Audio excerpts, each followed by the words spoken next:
Welcome back to KaganTech, and in today's video we're going to be talking about content for your website, how to get content and how to make that content work for your website and everything come together to make a wonderful website. This is the third part in our sub $100 website challenge. If you haven't seen the first and second parts, I advise you to go watch those, and let's just get right into it. Okay, so off the bat, you might already notice that I have already started to incorporate content into this website.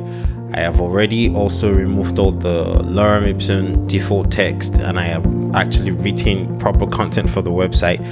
And well, in my case, what I did was I took my camera, I went out with the foundation, and I actually took photos of an event that they did for Children's Day. Not everybody's going to have that luxury of having a camera and being able to go out to events like that. So in some cases, it will be completely fine if you decided to buy stock images for your website from stock sites like iStock or wherever else you want to buy them from. But if you're going to be doing things like a skill-oriented or a portfolio-oriented website, like a cooking tutorials website or something like that, it will be more rewarding and wiser for you to actually use content and photos that you created by yourself.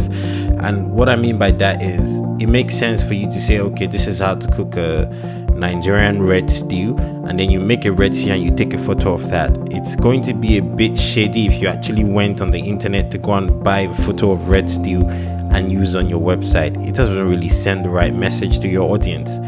Now, the website that you see here is not completely done. I only made a few changes from the WordPress backend so I could show you guys how easy it is to do these things. Basically, I am working with the exact same layout that the initial developer who I bought this theme from was using. I haven't changed anything. I haven't written any code. I haven't done anything magical or spectacular. I have basically handled this as if I had zero idea how to actually make a website without using a theme. A great rule of thumb is to usually just try to get your text, like the length of your text and also the size of your images, to be the exact same thing with the ones that came with the demo theme. And the reason for this is because you don't want to throw things off a little too much. You need to still be able to revert things back if you make mistakes. For example, on this page here right now that I have not touched at all, this is the donors page. If I wanted to take out all this default people that came with the theme and I wanted to put in the actual donors for this foundation, I would actually go into the WordPress backend, search for this photo, or go to the page where this photo is uploaded, and I'll check for the size of the photo. I'm going to show you an example real quick now. You basically just check for the size of the current photo there, and then you resize your own photo before you upload it to WordPress to be that exact size, and then you replace it. Straightforward, very simple. So a few of the most important things that you have to remember to do. One, you have to get rid of all the default images.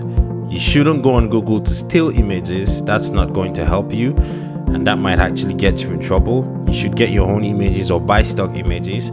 3, you need to upload your logo and replace the logos or the logo that came with the theme. And again, a rule of thumb is to make sure the sizes you're uploading are the exact same sizes as the ones that came with the theme, so this way you don't really throw things off too much and have everything looking all messed up and crappy.